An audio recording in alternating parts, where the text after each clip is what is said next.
Assalamualaikum warahmatullahi wabarakatuh.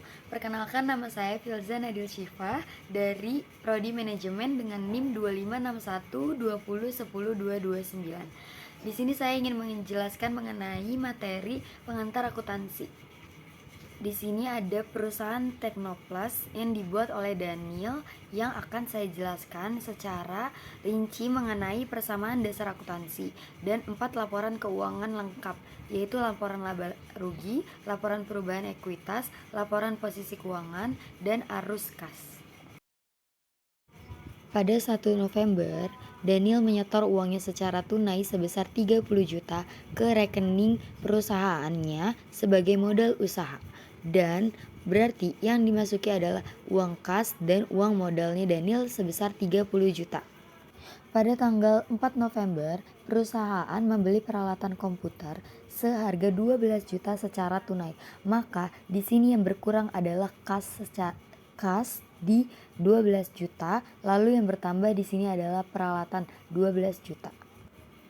Pada tanggal 8 November, perusahaan membeli perlengkapan kantor senilai 2 juta secara kredit.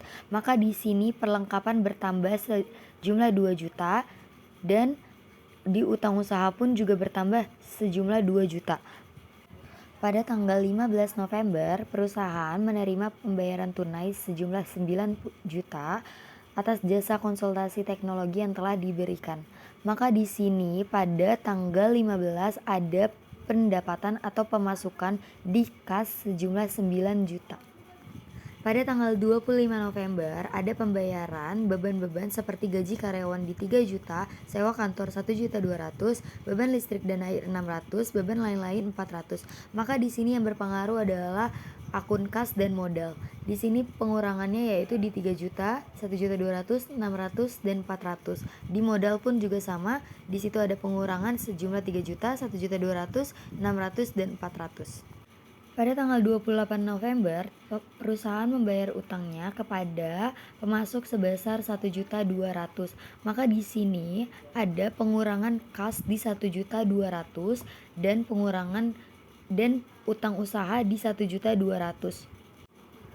Di tanggal 30 November ada pengurangan di perlengkapan dan modal Daniel yaitu sejumlah 1.300.000.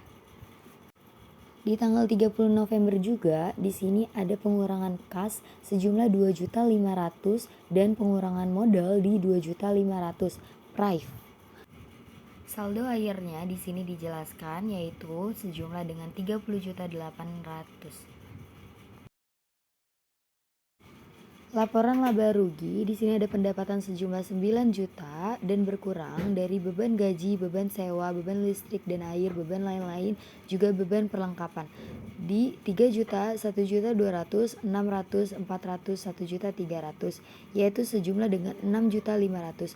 Maka laba bersihnya yaitu 2.500.000. Di sini ada laporan perubahan modal periode November 2025. Di modal awal yaitu 30 juta. Laba yang tersisa atau laba bersih adalah 2.500.000. Maka jika dijumlahkan adalah 32.500.000.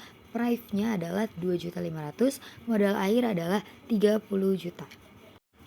Selanjutnya ada neraca lanjut, yaitu ada aktiva dan pasiva. Aset lancar ada kas sejumlah 18.100.000, perlengkapan 700.000. Aset tetapnya ada peralatan di 12 juta. Maka total dari semuanya adalah 30.800.000. Di pasiva ada hutang, yaitu utang usaha di 800.000, modal Daniel yaitu 30 juta. Maka totalnya adalah 30.800.000. Lalu di sini ada arus kas. Penerimaan kas yaitu pendapatannya sejumlah 9 juta. Pengeluaran kasnya ada membayar beban di 5.200.000, membayar utang usaha di 1.200.000. Maka arus kas dari pengeluaran kas adalah 6.400.000. Arus kas dari investigasi ada membeli peralatan yaitu di 12 juta. Maka arus kasnya dari investigasi adalah 12 juta.